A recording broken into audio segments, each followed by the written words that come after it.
지난주 다윗의 추악한 범죄를 보았고 다윗의 죄는 사해졌으나 대가는 아들의 죽음이었습니다.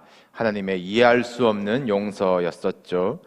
다윗은 내 안에 정직한 영을 창조하소서 회개하며 하나님과의 관계의 회복을 누리게 됩니다. 다시 밧세바와의 사이에서 아들을 낳고 솔로몬, 평안하다 이름하지만 하나님은 여디디야라는 이름을 붙여주세요. 하나님의 사랑을 입은 자. 하나님께서 우리의 죄를 용서해 주시는 목적이 드러났습니다. 우리가 죄에서 자유하고 평안을 누리는 것을 넘어서서 하나님은 우리와 사랑하기를 원하고 계세요. 그것이 우리를 용서하시는 이유, 용서하시고 천국으로 초대하시는 이유, 우리와 영원히 사랑하시기 위함입니다. 지난주 솔로몬이 태어났기 때문에 이제 솔로몬의 시대인가 싶지만 사실 그 중간에 큰 이야기를 제가 건너뛰고 있습니다. 다윗의 아들 압살롬이 반역을 일으키는 이야기, 다윗이 다시 예루살렘에서 쫓겨나고 떠도는 이야기, 다윗의 많은 용사들이 압살롬을 선택하며 배반하는 이야기, 궁정에서 일어나는 많은 간음과 살인사건들, 다윗이 다시 나락으로 떨어져서 마치 사울에게 쫓기던 시기가 그대로 반복되는 것 같은 이 시기를 보내는데요. 이제는 왕의 신분으로 아들에게 쫓기는 신세가 되었으니 얼마나 더 고통스러웠겠습니까? 이 시기에 많이 익숙하실 텐데, 주님은 나의 산성, 나의 영혼이 잠잠히 하나님만 바라며 내가 주의 날개 아래로 피하리이다. 주의 인자하심이 생명보다 나음으로. 희한하게 또 이런 환난의 시기에 주옥 같은 시편들이 많이 지어지지요. 찬양 받으시기에 합당하신 하나님께서 여러분 입술에 찬양이 끊어진다면 감당할 만한 고난을 허락하셔서라도 하나님을 기억하게 하시는 이 성경의 교훈들을 기억하시기를 바랍니다. 항상 기뻐하고 쉬지 말고 기도하고 범사에 감사하는 찬양의 생활이 왜 우리를 향하신 하나님의 뜻인지 깨달으셔야죠. 저러면 혼나는 거구나. 매 맞고 정신 차리기 전에 눈치껏 하나님을 높이며 겸손히 사시기를 바랍니다. 다윗이 노년까지 고생을 하지만 하나님은 앞으로 그 이후의 왕들에 대해서 다윗을 기준으로 삼으세요. 그만큼 이 다윗을 하나님 마음에 합한 자로 삼으시고, 너는 다윗의 길로 갔느냐 아니냐, 그 이후의 왕들의 걸음을 보시거든요. 그러니까 이 다윗의 길은 다윗만 가는 길이 아니라 그 이후 자손들도, 우리도 갈 수 있는 길이 된다는 것입니다. 우리가 왕들의 이야기 시리즈에서 지난 2달간 이 다윗의 이야기만 보았지만, 이 곤고에 처할 때에도, 부요함에 처할 때에도 이 영의 만족함에서는 찬양하며 또 죄악 중에는 회개하고 끊임없이 하나님 앞에 서려고 예배하려고 애쓴 사람이 다윗 아니겠습니까? 그의 말년을 우리가 건너뛰지만 이 다윗은 다윗의 길이 이 마침표가 아니라 연결점이 되도록 애쓴 것을 볼 수가 있어요. 하나님이 솔로몬에게 여디디야라는 이름을 주시면서 그가 내 이름을 위하여 성전을 건축할지라 지명하시거든요. 이후로 다윗은 이 솔로몬이 성전을 건축하는 왕이 되도록 준비합니다. 그런데 이 다윗이 죽으면서 정말 준비 많이 했고 솔로몬이 왕이다 라고 확실하게 선언하였는데도 이 솔로몬이 쉽지가 않아요. 솔로몬의 출생을 보셨잖아요. 다윗과 솔로몬의 어머니가 어떻게 만났는지.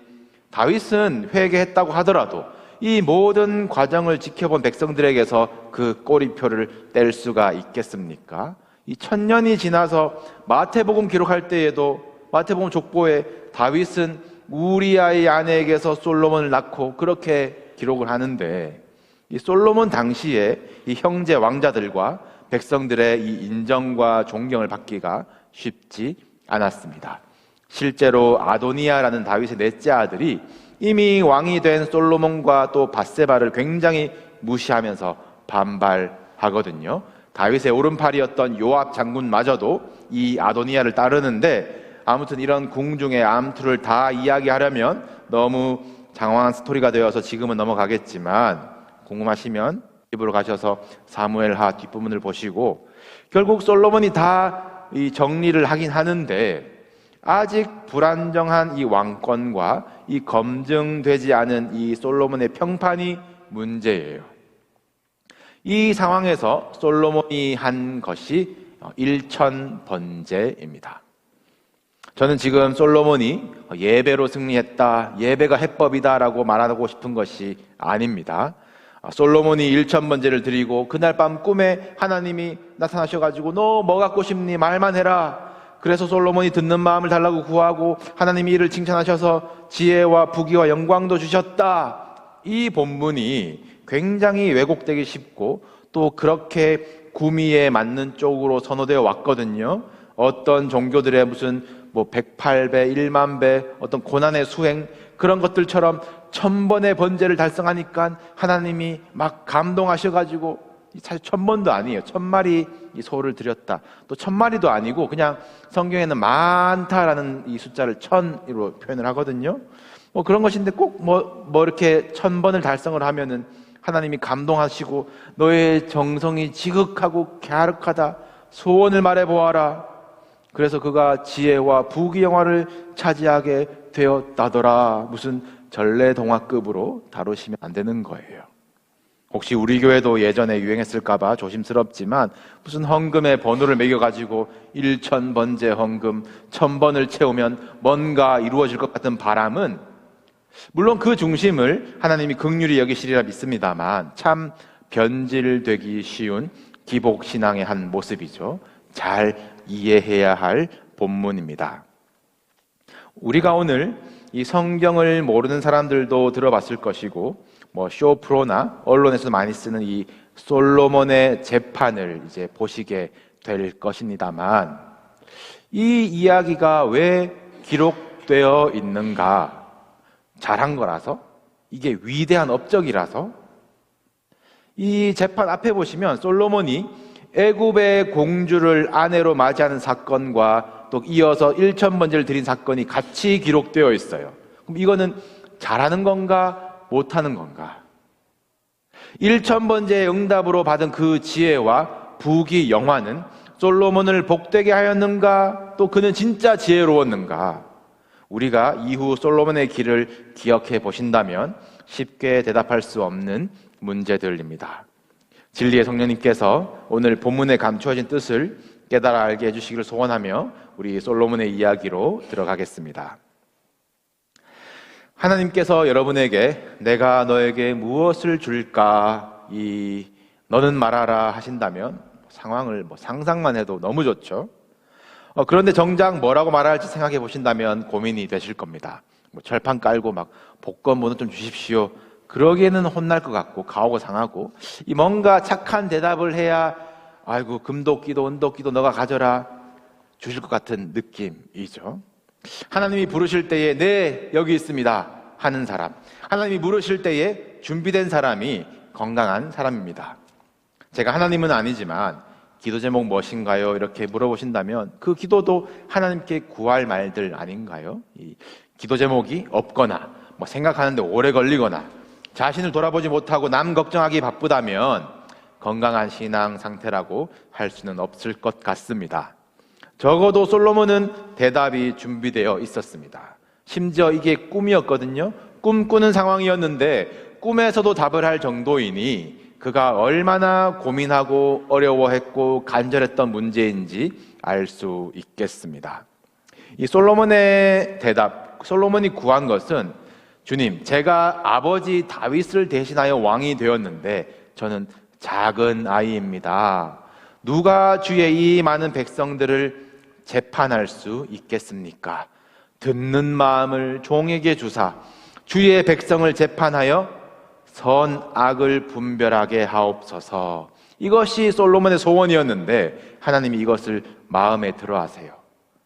솔로몬은 지혜라고 말한 적도 없는데 하나님은 너가 지혜를 구했구나.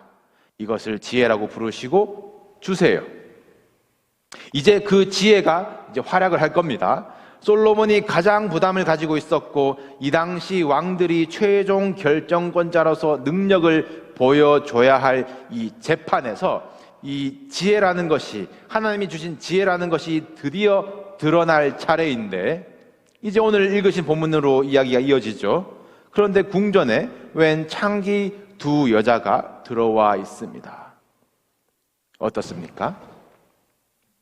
우주의 창조주이시고 역사의 주관자이신 하나님께서 주신 지혜가 과연 어느 정도일까 싶은데, 같은 집에서 살다가 창기가 싸우고 논쟁하는 이 사건에 하나님의 지혜를 발휘해야 하는 이 스케일이 적당하다고 보십니까? 솔로몬이 실제로 맡았었고 해결했을 사건이 수두룩할 텐데, 또 시바의 여왕이 지혜를 구하러 왔다 그러잖아요. 무슨 얘기했을까 둘이? 그 대화 내용은 뭘까? 그거는 기록되어 있지 않고 왜 이 사건만 기록되어 있을까?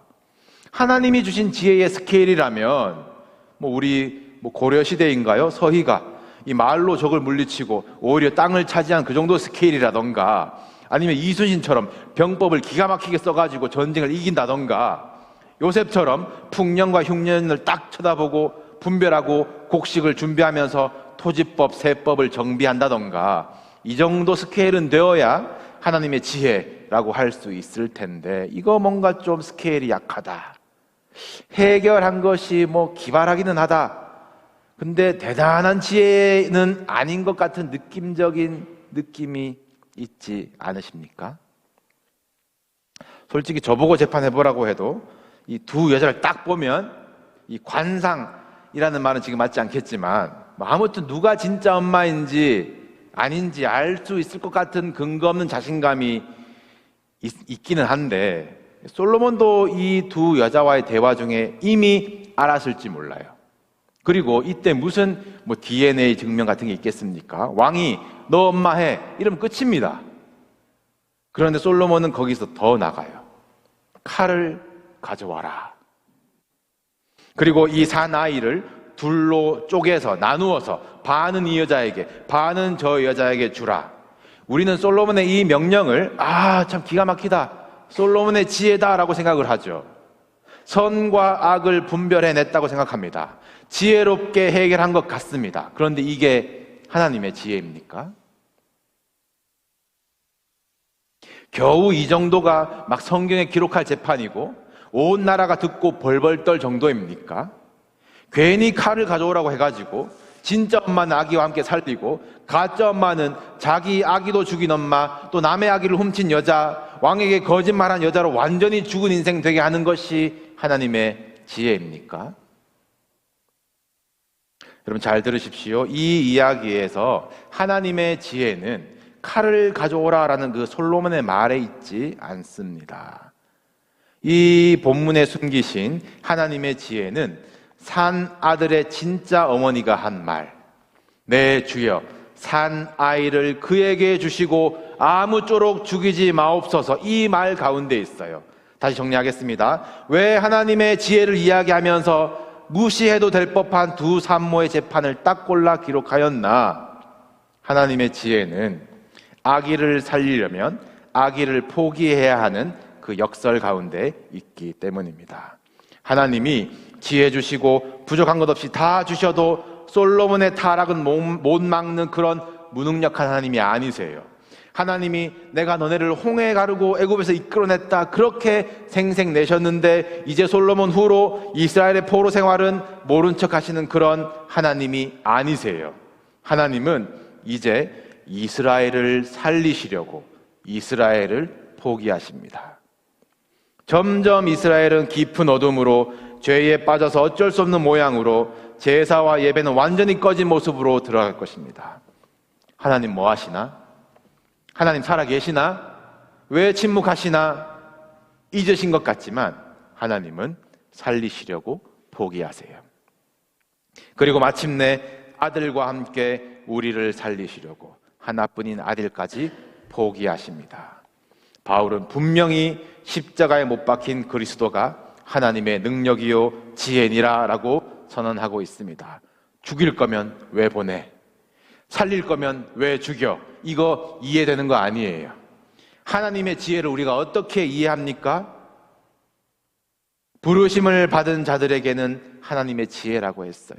성령께서 불러주시지 않으시면 알 수도 없는 이 복음의 비밀, 성령께서 도우시면 이것이 믿어지는 것이고, 믿어지면 우리는 알 수 없지만 전도에 미련한 것으로 전하는 것입니다. 이것이 들을 귀 있는 자들에게 들리는 기쁜 소식, 복음인 줄로 믿습니다. 하나님의 포기가 하나님의 능력으로 들리시기를 주님의 이름으로 축복합니다. 다시 솔로몬이 구했던 것을 기억해 봅시다. 듣는 마음을 종에게 주사 선악을 분별하게 하옵소서. 하나님께서 말씀하시기를 네가 지혜를 구하는구나, 지혜를 주겠다. 이 선악을 분별하는 것을 지혜라고 하셨어요. 진짜 엄마 찾아가지고 아기 되돌려주는 이야기가 아니에요. 진짜 엄마는 어떻습니까? 이 여자가 그 아들을 위하여 마음이 불붙는 것 같아서, 이게 원문은 더 직설적인데 마음이 아니고 자궁이에요. 이 여인의 자궁이 불붙는 것 같아서, 해산의 고통으로 낳은 아이, 천하와도 바꿀 수 없지만 아이를 살리려고 아이를 포기하는 어머니의 마음, 이것이 하나님 아버지의 마음이야. 하나님의 마음을 아는 것이 선이야. 너는 분별하라. 이것입니다. 악은 무엇입니까? 가짜 엄마를 생각해 보세요. 암만 자기 아기가 아니라도 그렇지, 핏덩어리를 반 가르자, 그래 반 가르자, 나 반쪽 줘, 그럴 사람이 어디 있습니까? 이게 무슨 의미겠어요? 내 것도 네 것도 되게 말고 나누라. 하나님의 백성인 것 같은데 천국에는 못 가는, 거룩한 성도인 것 같은데 죄는 해결하지 못하는, 이도 저도 아니게 살게 만드는 것, 죽이고 훔치고 거짓말하는 것만이 악이 아닙니다. 가만히 있는 것, 이도 저도 아닌 것도 악이에요. 다윗의 길로 가지 않는 것이 악이라는 것입니다.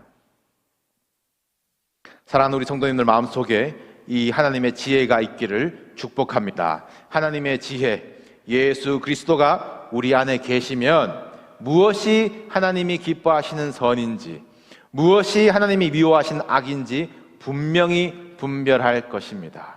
못 들었는데요? 몰랐는데요? 여러분 변명하지 마세요.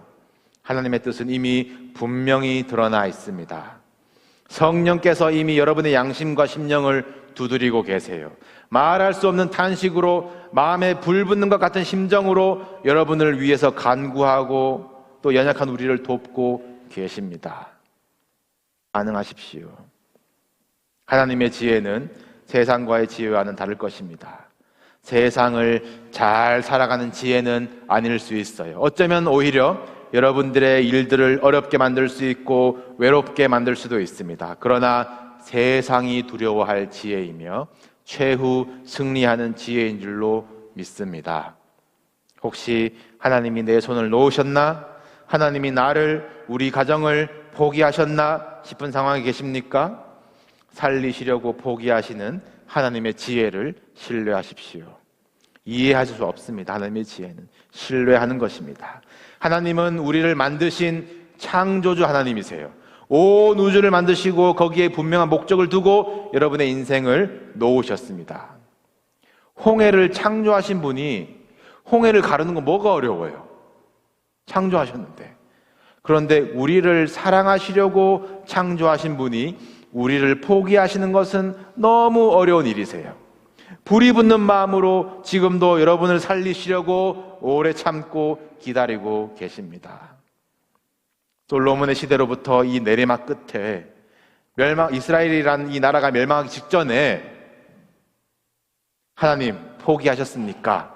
묻는 이스라엘 백성에게 하나님이 불이 붙는 마음을 비추어서 이사야에게 말씀을 주십니다. 이사야 49장의 말씀인데요, 제가 읽겠습니다. 여인이 어찌 그 젖먹는 자식을 잊겠으며 자기 태에서 난 아들을 긍휼히 여기지 않겠느냐. 그들은 혹시 잊을지라도 나는 너를 잊지 아니할 것이라. 내가 너를 내 손바닥에 새겼고. 아멘. 하나님은 우주의 먼지 같은 우리 인생을 절대 잊지 않으십니다. 하나님의 지혜 속에서 하나님의 시간을 준비하고 계십니다. 우리에게 심판의 칼이 향하여서 죽을 수밖에 없을 때에 하나님의 불붙는 그 극률한 마음으로, 하나님의 그 포기하심으로 우리는 살아나고 살리신 분을 아버지라 부르며 생명을 얻은 자 되었습니다. 우리 대림절을 보내고 있습니다.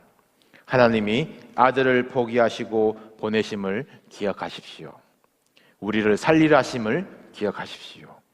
살리시고 사랑을 입은 자로 바꾸심을 기억하십시오. 아들의 죽음 앞에 진짜와 가짜가 갈라집니다. 하나님의 지혜, 예수 그리스도 십자가를 붙들고 구원을 받으십시오. 이 복음이 성탄의 진짜 기쁨이 무엇인지 분별하게 하는 지혜로 우리 마음에 심어지기를 주님의 이름으로 축복합니다.